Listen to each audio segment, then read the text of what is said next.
Hola, ¿cómo están? Soy Alejandro de San Francisco y no saben la inmensa alegría que tengo hoy en Historia, Libros y Banderas de tener a un gran amigo, una figura destacadísima de la política chilena, Sergio Romero Pizarro.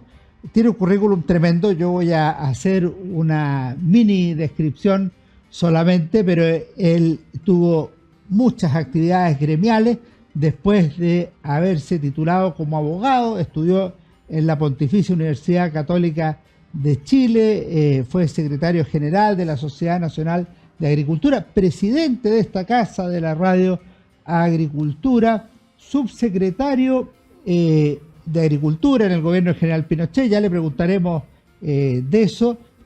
Fue senador en el primer Senado de la democracia chilena por 20 años, específicamente todo el periodo de la Concertación, y 2 veces presidente del Senado.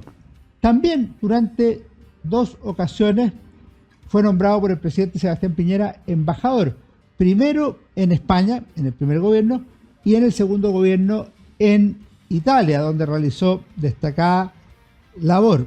Sergio Romero es conocido también como el Negro Romero, una figura emblemática en la quinta región, y publicó hace algunos años una mirada a Chile, al rescate de los valores republicanos, un libro que es difícil de encontrar, pero que vale la pena leer. Primero que todo, don Sergio, muchas gracias por acompañarnos en Historia, Libro y Bandera. Para mí, Alejandro, no solamente es un agrado, sino que es recordar tantos años juntos, porque se le olvidó decir que dentro de las distinciones que tuve fue haber colaborado estrechamente en un equipo con Alejandro San Francisco y muchos otros, Cristian Pizarro, en la Embajada de Chile en España. Así fue. Y haber tenido siempre una relación muy cercana con Chile Siempre, con República, y eso sin duda que va marcando y creando esos lazos entrañables de la amistad. Y se lo agradezco. Además, mis papás le tenían gran cariño. Mi papá ya falleció lamentablemente y mi mamá hace pocos días cumplió 80 años y recibió un cariñoso saludo por Instagram suyo cuando recibió un premio en la Universidad de San Sebastián. A tu señor, tout honneur, dicen los franceses. A todo señor, todo honor. Don Sergio, partamos por el principio. Cuéntenos un poco de sus orígenes familiares y de sus estudios iniciales antes de entrar en el tema de su vida política. Bueno, la verdad que como buen chileno, nosotros tenemos un origen de clase media, de una clase media rural, muy extendida y muy conocida en Chile por varias consideraciones. Desde luego, por una relación muy importante, familiar. Se hace una vida familiar más intensa y más profunda en provincias, en regiones, que muchas veces en zona urbana. Un origen que es mixto, porque mi madre era de Aconcagua, mi padre de la zona de Buin, pero sin embargo luego estuve escudriñando y me encontré con la sorpresa de que mi madre, que era más bien originaria de los Andes, mi padre tenía sus orígenes de sus ancestros en San Felipe. Entonces la verdad es que al final Chile es muy pequeño.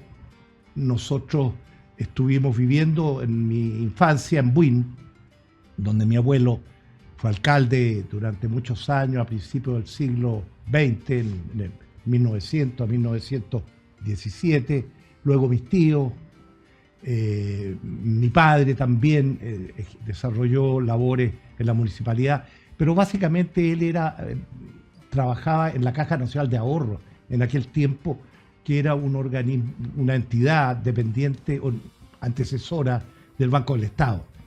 Y lo cierto que él estaba a cargo de todo el sector poniente, sur de Santiago, y ello naturalmente hizo de que se marcara muchísimo el tema rural en mi infancia.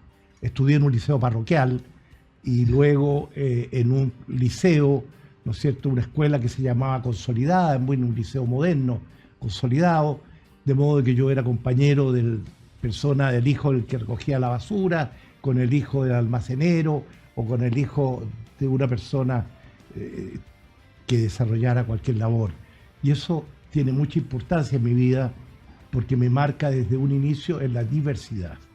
Yo soy una persona que he intentado ser tolerante y admitir que los seres humanos somos diversos.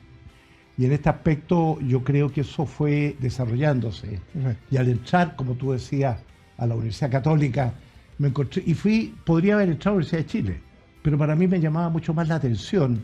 La Católica. La Universidad Católica, porque yo no conocía ese ambiente. Yo sí podía sentirme más interpretado con un ambiente de la Universidad de Chile. ¿Y le gustó la Católica, po?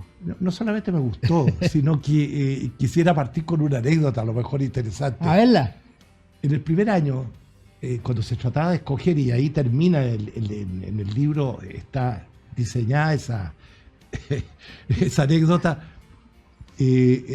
había que escoger al delegado de curso. Yo, la verdad, que había vivido muy interesado en la cosa pública, porque en mi familia siempre eso quedó muy marcado. Entonces yo tenía un conocimiento bastante importante para la época y para la edad de lo que era el servicio público y lo que era esta representación. Entonces, cuando se produjo una reunión enorme, porque en ese tiempo se entraba a la universidad, entraban mucha gente, pero había unas pruebas solemnes. Esas pruebas solemnes, Se juntaban todos. claro, terminaban ahí en la mitad del año, se abría y quedaba la mitad de los alumnos. Era una cosa bastante curiosa. Yo creo que era parte del sistema de financiamiento. Un colador. Era un colador. Las famosas pruebas solemnes. Bueno, el asunto es que éramos 200 o 300 personas el primer año, en ese tiempo, 1957, por ahí. Entonces, un compañero nuestro se levantó en la reunión para elegir este delegado y puso a los exalumnos de los colegios más tradicionales de Santiago, qué sé yo, en sala 1. Después se levantó un ruso, digamos, en el curso que puso los colegios ingleses. Para elegir delegado curso. Para elegir delegado curso. Yo tenía 16 años, la verdad que era bastante joven. En ese tiempo no había hoy día las barreras de la edad, ¿no? Para ingresar ni al colegio ni a la universidad. Y entonces cuando yo vi que no estaba en ninguna de las dos estamentos, me levanté sin pensarlo mucho y puse el resto en esta sala. Bueno, el resto de esta sala era mucho más numeroso de los que se habían ido. Y ustedes comprenderán que la primera mayoría la obtuve con mucha largueza. Pero después además lo eligieron presidente del centro de alumnos. Pero, por supuesto, pero antes fui vicepresidente y antes fui delegado. Con su primera carrera. Ahora, yo lo que me acuerdo es que sus orígenes, y usted lo ha destacado en otras oportunidades, incluso en el Senado, su interés por la política nace con el doctor Eduardo Cruzcoque, ¿no? Absolutamente. Cuéntenos un poco de eso. Bueno, en aquellos años, cuando Eduardo Cruzcoque era candidato a la presidencia de la República, estoy hablando del año 1946, yo era un niñito de 7 años de haber tenido, y mi padre, que era una persona que se interesaba por la cosa pública, nos dice a él y a mi hermano, el doctor Romero, muy conocido en la zona de Buin y Paine, que ahora se va a llamar así el Hospital Biprovincial, nos dice, vamos a esperar a una persona a quien yo confío que vaya a ser presidente y que vaya a cambiar este país. Y siempre los presidentes cambian este país. Y nos fuimos caminando hacia la estación de Buin, y ahí llega, en un día muy nublado, llega un tren, el tren de la Victoria, con toda una ornamentación, el tren de flores, en fin.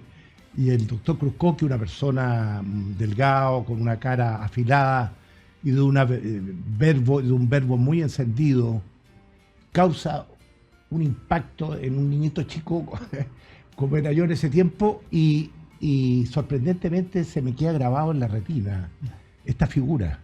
Y me empiezo a interesar después, cuando ya voy creciendo, en por qué primero él no fue electo y cuáles eran sus postulados y sus principios.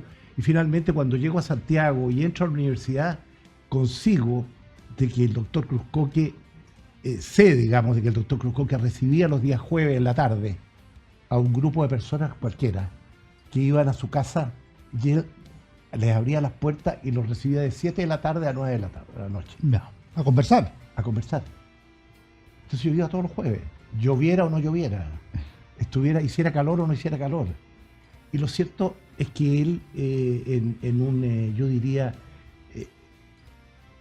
en un contenido muy importante que se ha perdido algo en este país, él trataba a los jóvenes de darles opiniones y de formarlos en un modo correcto de cómo ver las cosas. Y cuando yo fui presidente del Senado por primera vez, le pedí a la familia que me prestara, me regalara una foto del doctor Cruzcoque para ponerlo en el Senado, porque él fue senador de la Quinta Región. Entonces lo pusimos en una ceremonia muy emotiva que indiscutiblemente marcó también algo muy personal de colocar a una persona de otras décadas, ¿no es cierto?, en este Senado fundacional y después precursor de tantas cosas que ya vamos a hablar. Don Sergio, cuéntenos cómo fue su vinculación con Jorge Prat Echaurren, que fue otra figura notable de la política chilena de aquellos años. Yo he sido una persona de mucha suerte, porque la verdad es que alguien, y probablemente debe haber sido una persona muy ligada, yo creo que se llamaba Eugenio Correa la persona, que era consejero a la Sociedad Nacional de Agricultura, y que yo lo conocía porque yo entré a trabajar luego de recibirme abogado a la sociedad, a la SNA, que es la propietaria de esta radio. Él me presentó a Jorge Prat. Yeah. Esto debe haber sido el año 61, yo era procurador, estaba a punto de recibirme de abogado, y Jorge Prat le sorprendió el interés que yo tenía de la cosa pública, y él me pidió que fuera su secretario político. Yeah.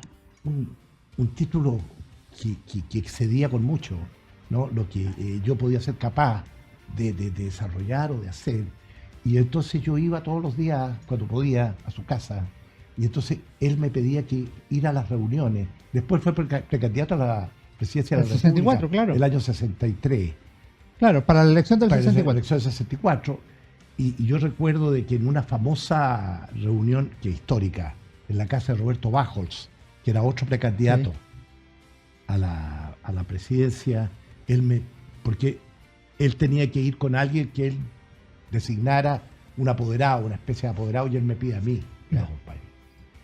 Una cosa también bastante inusitada, porque habían otras personas con muchos mayores títulos que yo para poder ir a esta reunión. Yo acompañé entonces con mucho cariño y mucho afecto a un gran maestro como fue Jorge Prat Echaurren, y ahí estaba Roberto Bajols, estaba Julio Durán Neumann, Yeah. que finalmente fue el candidato del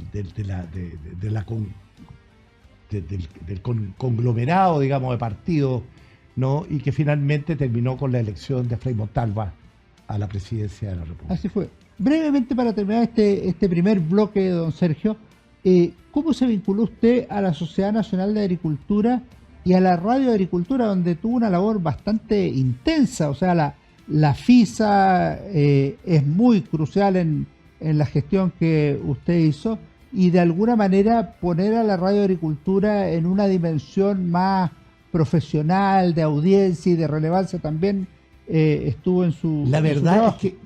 es que esto también tiene un tema anecdótico, porque yo trabajaba en aquel tiempo, en los años 61 de procurador, 60 de haber sido. En ese tiempo nosotros teníamos que trabajar y estudiar, porque la verdad es que uno vivía solo en Santiago, No daba la el padre no tenía ninguna posibilidad de no hacerlo, y entonces un día en los tribunales me encuentro con un compañero de universidad que me dice: oye, a ti que siempre te ha gustado el sector agrícola, porque yo siempre, incluso estaba haciendo la memoria sobre el seguro agrícola, que finalmente, cuando yo soy senador, se convierte en un proyecto de ley que se convierte en ley del seguro agrícola. Y entonces me dices: tú, que curiosamente te interesa tanto el tema agrícola, hay una vacante de procurador. Procurador es un ayudante menor, ¿no?, en una fiscalía, en un departamento jurídico. Entonces yo me presento, no conocía el edificio, hablo con las personas que estaban encargadas, me piden los antecedentes, en fin, y hacemos todo y finalmente gané el concurso, accedo a la SNA como procurador. Luego, y muy pronto, me recibo abogado, soy abogado de la SNA, director jurídico, porque se va produciendo una serie de situaciones. De cambios, salidas, cosas. Que yo a los 26 años era el secretario general de la Sociedad Nacional de Agricultura. porque el destino a veces a uno lo obliga siendo muy joven a tener un cargo que era el cargo más alto. Y como secretario general de la Sociedad de Agricultura, que era una sociedad muy importante, que es una sociedad muy importante, tenía una serie de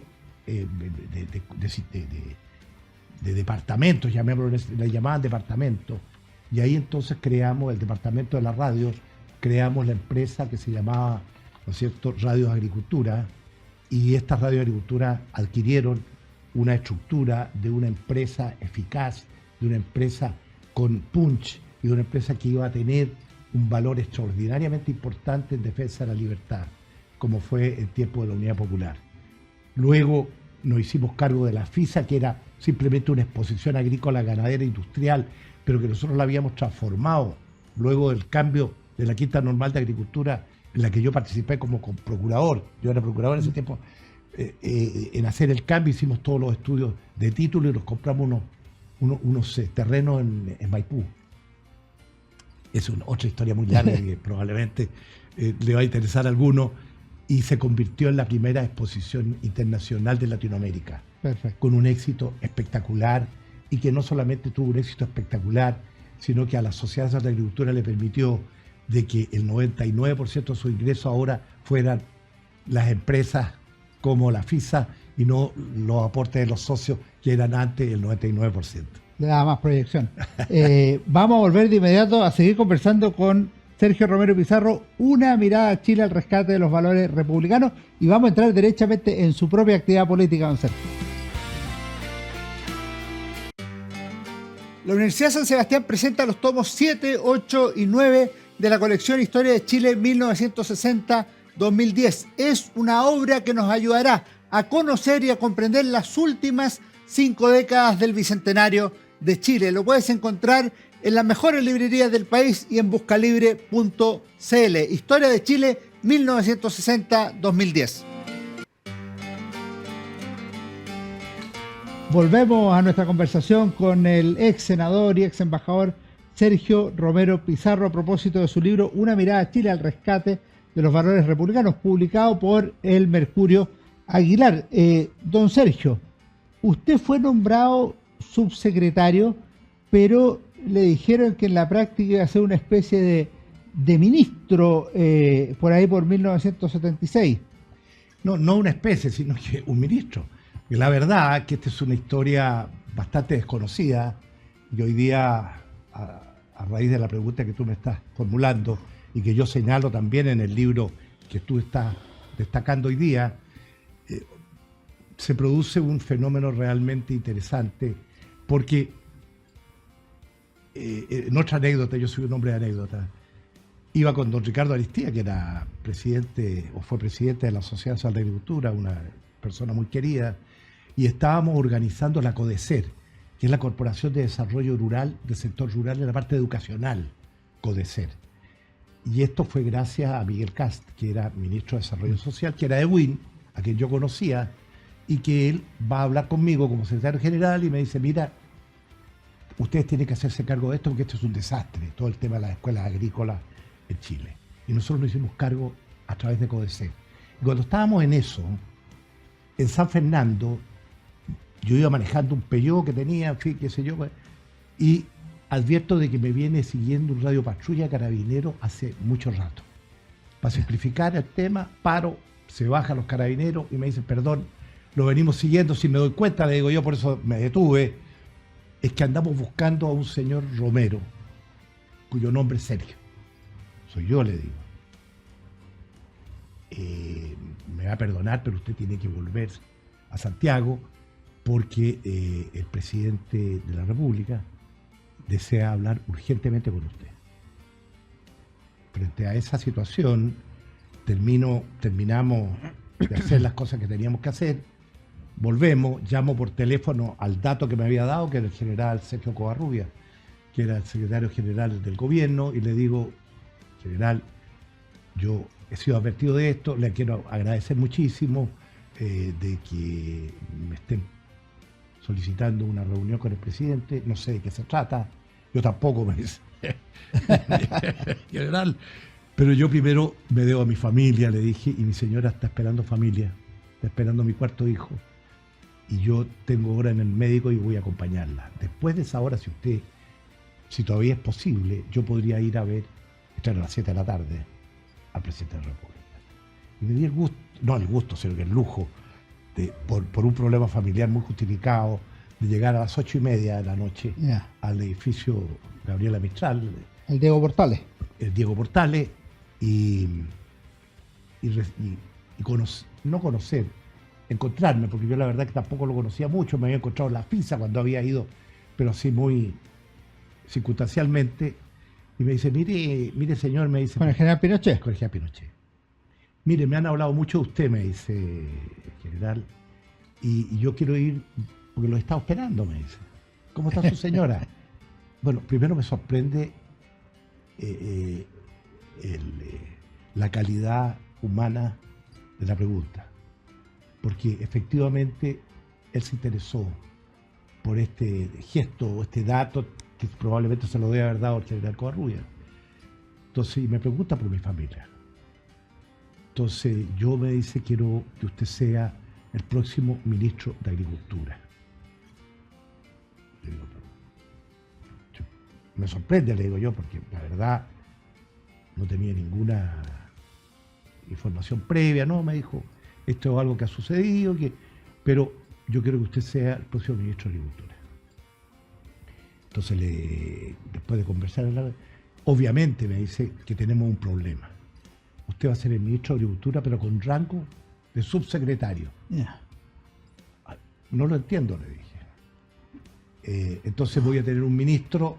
Sí, me dice, está aquí, porque también está esperando. ¿Cómo le digo yo? Sí, me dice. Mire, ¿sabe usted? Me dice, usted estará enterado de que todos los ministros son de las Fuerzas Armadas y Carabineros. Sí, por supuesto, le digo yo. Y usted sabe de que en la parte agrícola, Carabineros de Chile tiene la prioridad. Sí. Entonces, y yo quiero presentarle al general Mario Macay, Jaraquemada, que es el que en la práctica es el subdirector de Carabineros, y que él va a hacer las veces de ministro para el decreto. Nominativo, porque él está encargado de Carabineros, porque el general Mendoza es el miembro de la Junta. Claro, esto para entenderlo, el año 78 recién... 76. Claro, pero el 78 recién empiezan los ministros civiles. Exactamente. Entonces, efectivamente... Yo entro antes que los Chicago Boys. Claro. Al gobierno. Y me lo presentan una persona encantadora. Y tuve la mejor de las relaciones. Los días viernes, él iba los viernes. Iba por una hora al ministerio. Y cuando era urgente, yo mandaba una edecán, en fin, qué sé yo, para que firmara. Y él firmaba todos los decretos y todo, como ministro, digamos, pero quien participaba en los consejos de gabinete era yo. Claro, o sea, claro, ahí había ministro de Hacienda, que era civil, Caguas de Castro después, y uno o dos más. Estaba Jorge Caguas de Hacienda, y después llega Sergio de Castro, que hace algunas semanas nos abandonara y lo fui a despedir, un gran amigo. Y lo cierto es de que de pronto me encuentro con un cambio significativo en mi vida. Yo prácticamente había entrado el año 61 a la Sociedad de Agricultura, y el año 76, como secretario general, yo renunciaba formal y totalmente al cargo, porque no eran renuncias con elástico, y quiero explicártelo. Yo renuncié indeclinablemente al cargo para no volver al cargo, porque a mí me parecía éticamente que no era conveniente, ni posible, ni ético, de que yo fuera y viniera, en circunstancias que podía haber una contradicción de intereses. Las sillas musicales. Exactamente.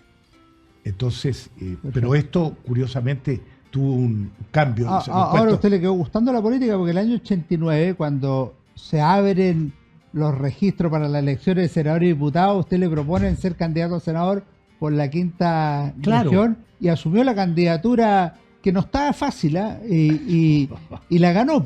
Cuéntenos esa experiencia y la experiencia la verdad que de llegar al Senado. Sí, esa experiencia está precedida con otra anécdota, que es muy significativa. Cuando yo dejo, por el tema de la banda de precios, que en definitiva brevemente lo explico, yo impongo las bandas de precios, convenzo al presidente de la República de la necesidad de que el trigo, como ahora está ocurriendo, necesita tener un piso.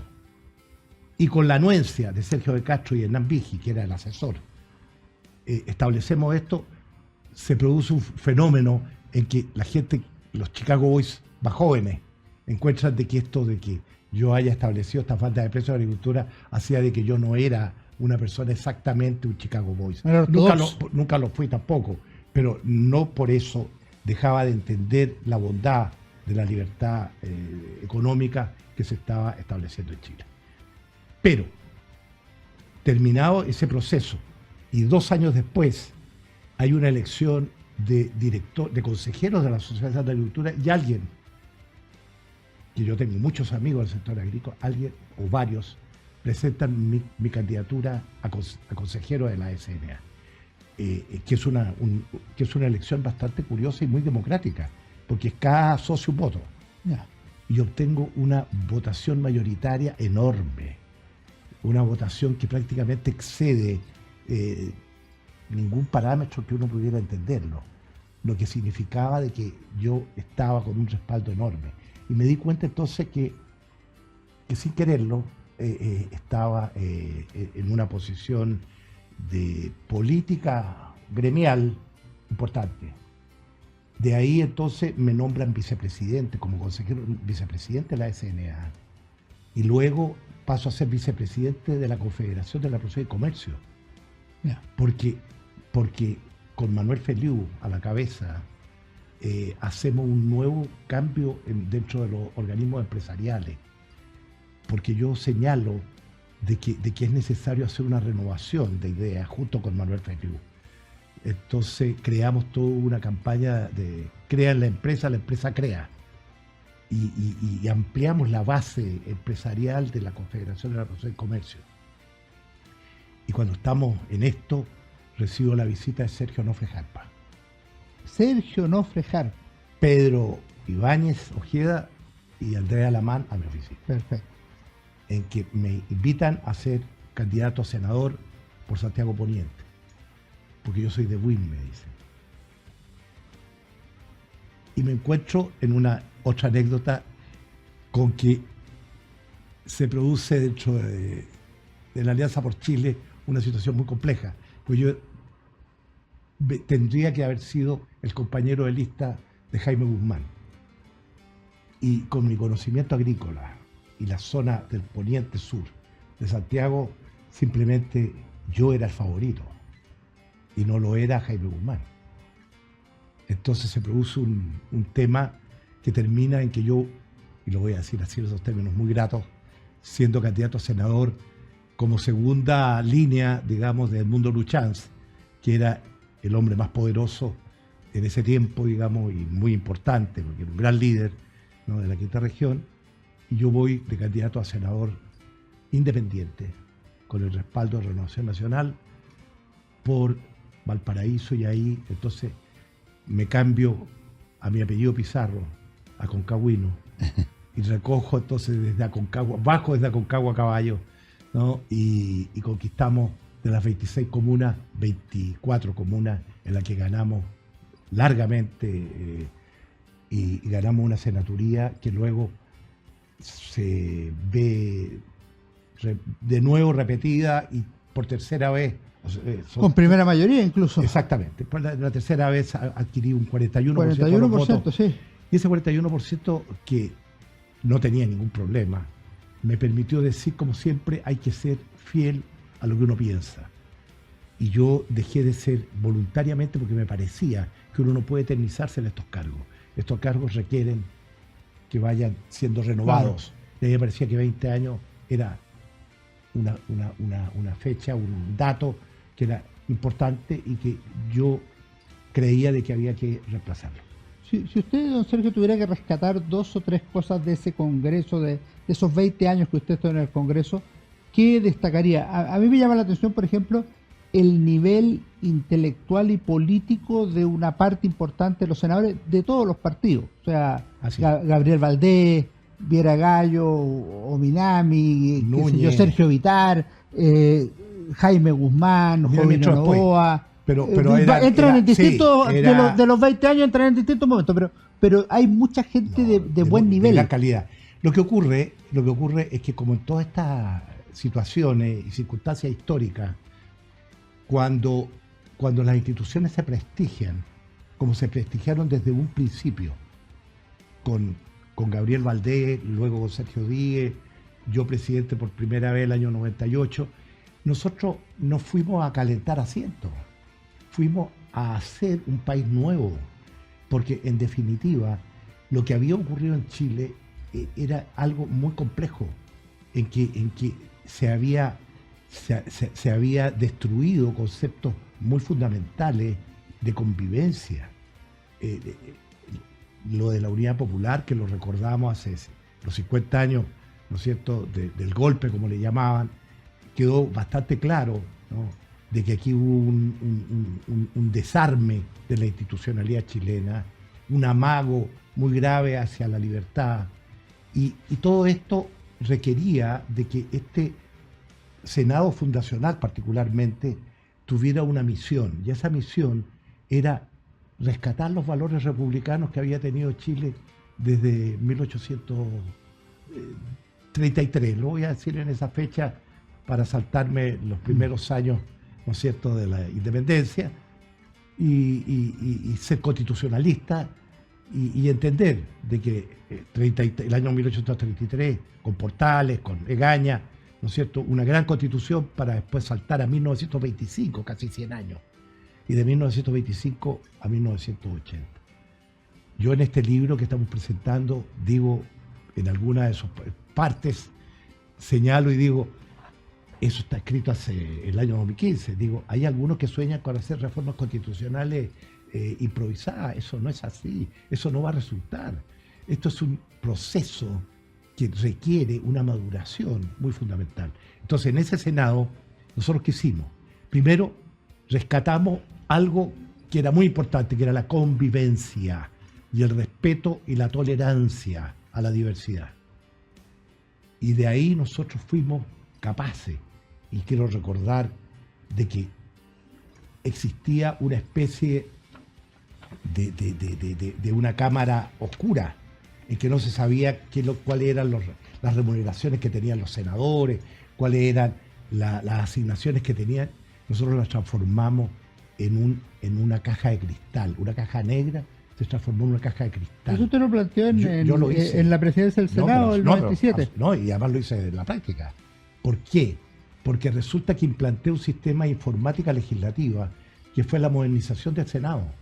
El sistema de informática legislativa, que es el SIL, y después arrastramos a la Cámara de Diputados, permitió que fuera en línea y que cualquier chileno en un computador pudiera saber qué remuneración recibía un senador, un diputado, cuál era la asignación, tal cual era todo.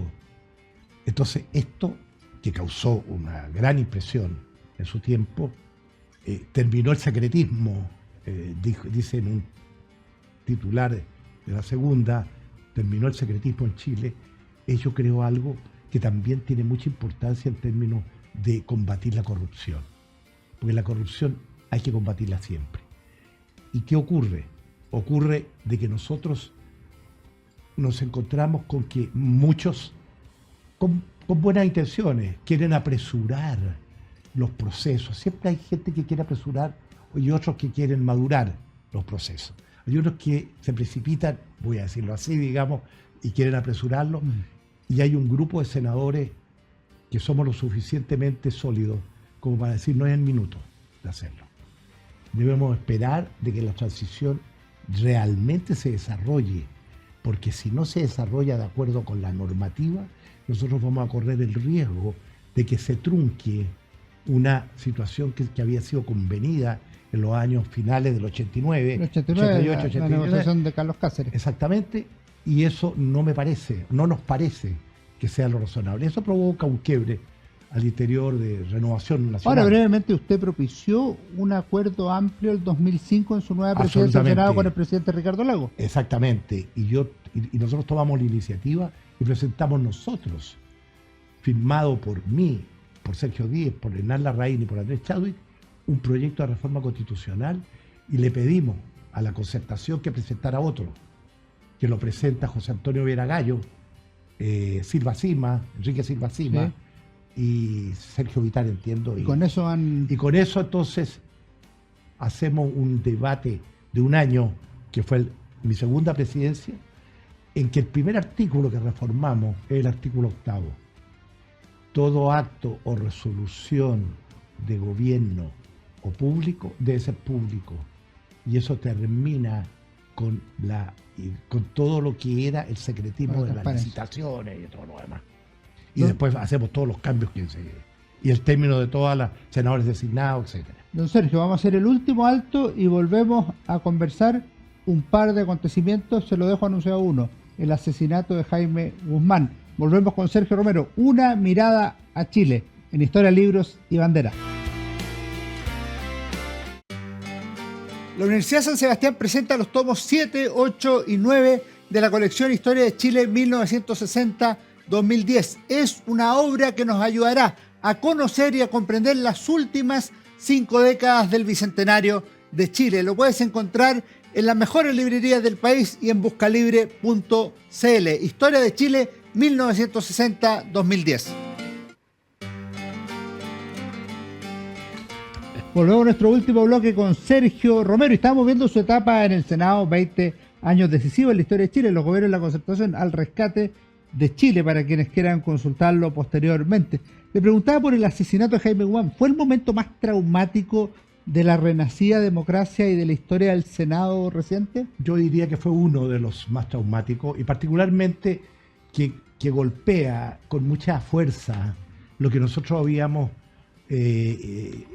y estábamos intentando, porque esto fue el año 91, intentando recuperar estos valores republicanos, que era la convivencia, que era la tolerancia. La muerte de Jaime es un acto miserable y vil que empaña absolutamente ese inicio que nosotros habíamos propiciado de grandes acuerdos, el Senado de los grandes acuerdos. Y la muerte de Jaime Guzmán marca un antes y un después. Jaime Guzmán en una locución importante, en una reforma constitucional, él anticipa lo que fue ese acto, digamos, que quedó marcado en la historia de Chile de su muerte. Don Sergio, usted participó en otro hito relevante de la historia del Senado. Cuando terminaba su presidencia en la Cámara Alta, el general Pinochet asumió como senador vitalicio. ¿Cómo recuerda ese momento en que fue también polémico? Hubo movimiento al interior del Senado, protestaron varios senadores de izquierda, pero finalmente yo diría que se cumplió con la institucionalidad en una situación que hay que entender es difícil para la gente de izquierda aceptarlo. Así es. Yo la verdad es que creo que el acto de la incorporación del presidente Pinochet tenía un valor republicano muy importante, porque en definitiva él el día anterior había dejado la comandancia de jefe del ejército, y entonces estábamos frente a una situación en que prácticamente él pasaba a ser un civil, él pasaba a ser un senador, y eso naturalmente marcaba de algún modo un cambio que era el inicio del fin, a mi juicio, de la transición. Y lo importante de esto es que la institucionalidad del Senado requería básicamente que se cumpliera ese hecho.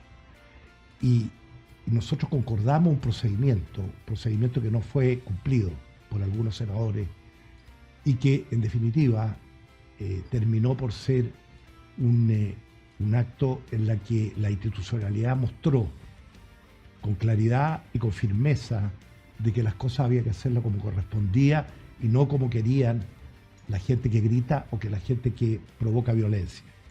Y nosotros logramos establecer y restablecer principios institucionales de que si la Constitución así lo establecía, había que cumplirlo. Se cumple la Constitución. Y eso naturalmente marca un antes y un después. Sergio, usted fue opositor los 20 años de los gobiernos de la concertación. ¿Cuál sería su balance de las administraciones de los presidentes Patricio Aylwin, Eduardo Frei Ruiz-Tagle, Ricardo Lagos y Michelle Bachelet? Con perspectiva no solo política, sino que en la medida de lo posible también histórica. Yo sé que a usted le gusta mucho la historia. Sí, la verdad es que no es fácil colocar un nombre a cada uno de los presidentes, pero a mí me tocó trabajar con ellos muy cercanamente. Primero quiero decirles que con todos ellos tuvimos una relación muy institucional y muy cercana. Con el presidente Elwin, en primer lugar, yo le conocía desde antes y yo había sido juez árbitro como abogado en muchos juicios en la que él era abogado demandante o contraparte y la verdad es que siempre tuve una gran relación con él, tanto que en su primera gira al Asia invitó a un solo senador que me invitó a mí. La verdad que siempre se lo agradecí muchísimo. Yo diría que Patricio Aylwin es el presidente que yo llamo el puente más sólido que hubo para poder permitir el paso de un gobierno militar de 17 años a un inicio de transición que requería de una gran fuerza interior democrática y republicana, voy a decir. Y Patricio Aylwin cumplió esa línea con mucha claridad y yo diría que lo que se le recuerda hasta hoy es una persona que en definitiva era un estadista. Luego Eduardo Frei, que no tenía probablemente la oratoria ni esa marcha joven de la patria joven de su padre que encendía multitudes, sin embargo, siendo una persona con una personalidad más introvertida, a mi juicio es uno de los grandes realizadores, es uno de los presidentes que desarrolló con mayor claridad temas muy importantes. Las privatizaciones fueron obra de él, fueron muchas actividades que él desarrolló de apertura del comercio exterior, de los tratados de libre comercio, y eso a mi juicio no ha sido bien titulado por la clase política. Yeah. Yo quiero rescatar esa posición de Eduardo Frei Ruiz-Tagle, que tiene de verdad un mérito muy importante en lo que yo le estoy señalando. Luego viene Ricardo Lagos, con quien tenía yo una relación muy cercana, por lo siguiente, es otra anécdota. ¿De joven? De muy joven, éramos estudiantes y hicimos la práctica para recibirnos abogados en Buin, en mi tierra natal. Y yo me encuentro de pronto con que hay un señor, un joven también, que tenía que hacer la práctica, que se llamaba Ricardo Lagos Escobar. Yo en ese tiempo estaba viviendo en Santiago, porque mi padre se había cambiado de trabajo al Banco Sudamericano, ahora digamos en ese tiempo. Entonces teníamos que viajar. Entonces, como en ese tiempo era muy difícil y nos demorábamos bastante, nos turnábamos en el auto porque nos conseguíamos un auto cada vez para poder viajar. De modo que hicimos una gran relación humana en estos viajes y luego cuando yo asumo como presidente del Senado, él me recibe en La Moneda como presidente. Bueno, yo la verdad que ya lo era, pero ya había sido, pero por segunda vez, el año 2005, y me dice cuando me recibe, ¿te das cuenta? Me dice, ¿qué es lo que dirán las señoras de Buin? Me dice, que nos vean a los dos procuradores, que en ese tiempo éramos muy jóvenes en la televisión.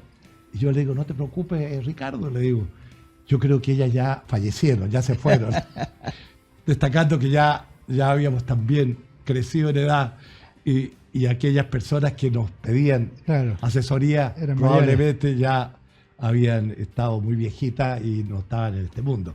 Pero fue muy relevante la presidencia de Lagos porque era el primer socialista después de Allende. Efectivamente. Ahora, la verdad es que yo quisiera señalar que el socialismo de Lagos es un socialismo, yo diría con una característica, él fue siempre radical. Yo lo conocía a él como, cuando estaba, y hablábamos mucho, digamos, de política en los viajes, él era una persona que era el profesor ayudante de Alberto Balta. Y había estado en la Juventud Universitaria Radical. Y había estado en la Juventud Universitaria Radical. Él luego entra al PPD. Él forma el 87, PPD. Fue el fundador. Él fue el fundador del PPD y luego entonces entra se produce una doble militancia con el Partido Socialista. Una persona de verdad con gran fuerza, con gran personalidad, que desarrolla un gobierno extraordinariamente, yo diría, trascendente, porque profundiza todo el tema de las concesiones que se crearon en tiempo de Patricio Aylwin, por el ministro de Obras Públicas, que en ese tiempo era mi asociado en trabajo, que se llamaba Carlos Hurtado Ruiz Tagle. Entonces yo quiero ahora señalar que esta ley de concesiones, el inicio viene de ahí, luego el ministro de Obras Públicas de Eduardo Frei y de Ricardo Lago, Eduardo Frei, es Ricardo Lago. Y su último periodo termina con la presidencia de Michelle Bachelet. Y con Michelle Bachelet yo tuve siempre una relación muy cercana, no muy cercana, pero muy humana, de respeto, y ella siempre tuvo conmigo mucha deferencia, porque ella le dio mucha importancia a la parte institucional, pública e internacional.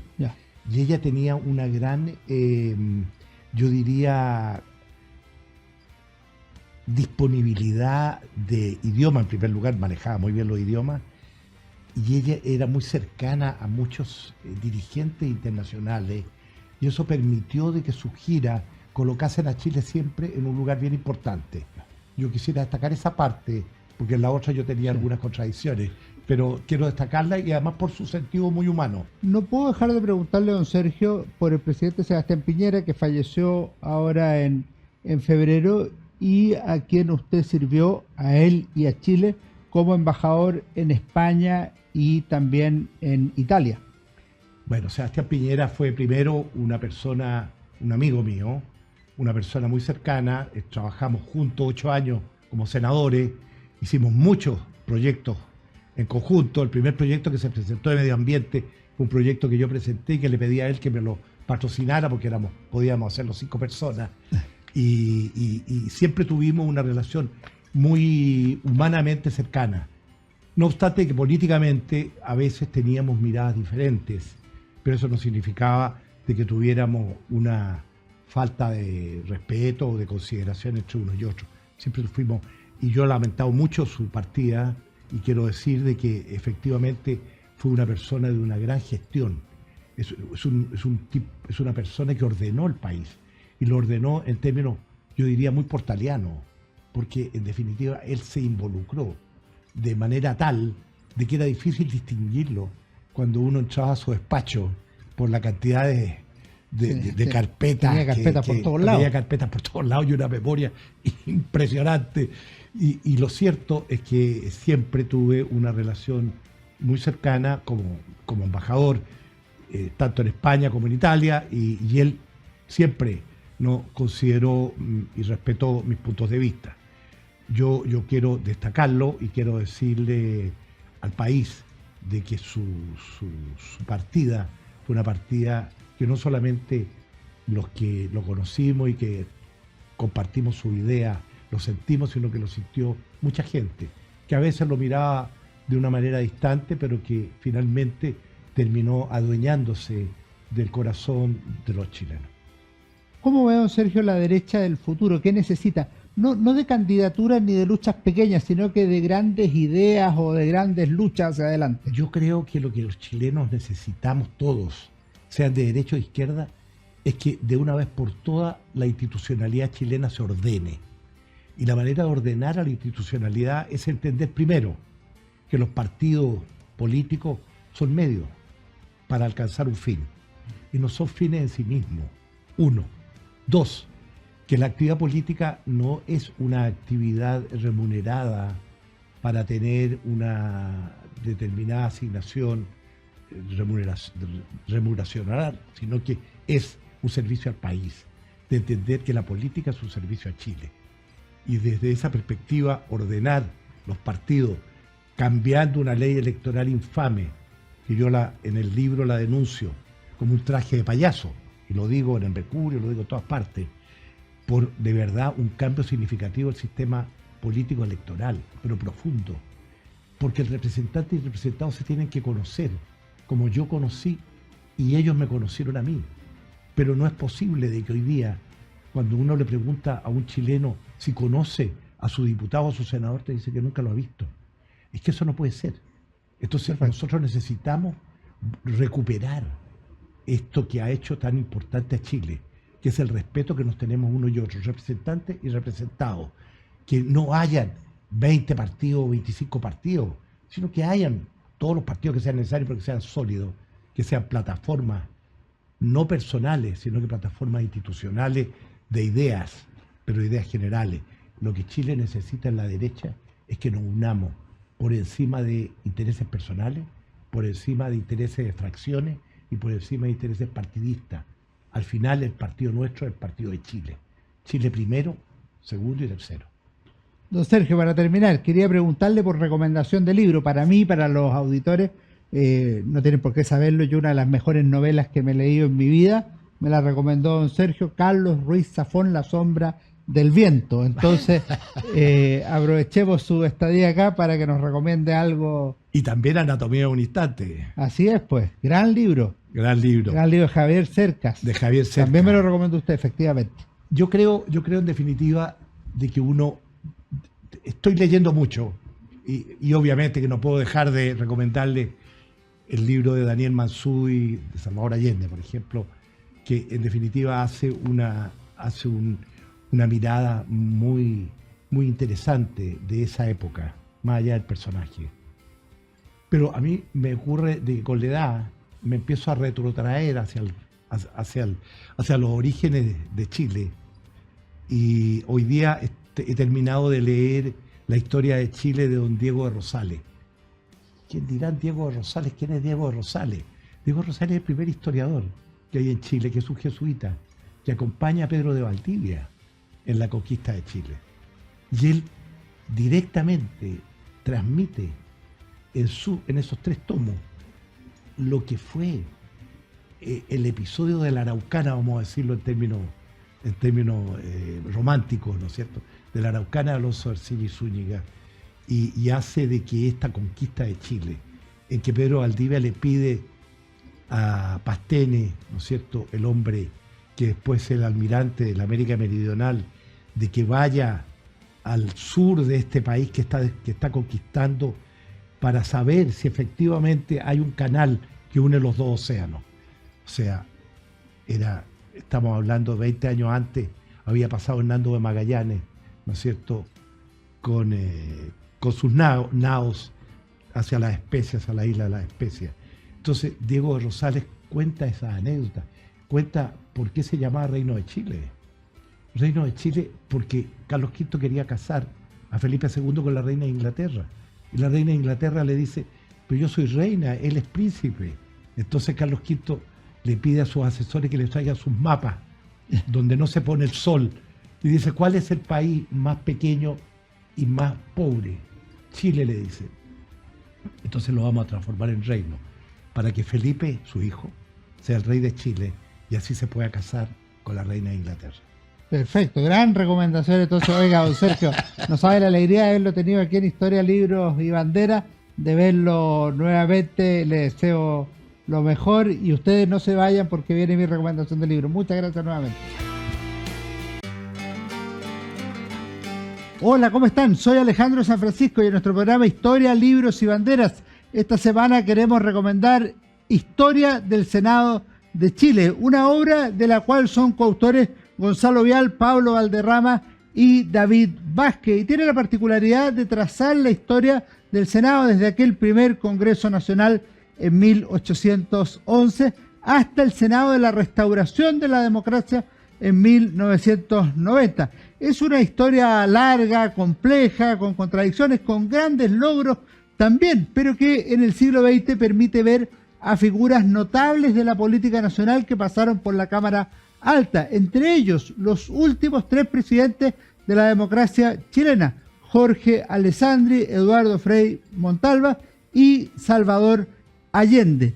Cuando uno revisa la historia, sobre todo la que precede a 1973, está íntimamente ligada la gestión del Poder Ejecutivo con los grandes políticos que estuvieron en el Congreso Nacional. La oratoria, la legislación y otros grandes temas están en esta obra Historia del Senado de Chile como parte de las instituciones fundamentales de la República. Que estén muy bien, nos vemos en nuestro próximo Historia, Libros y Banderas.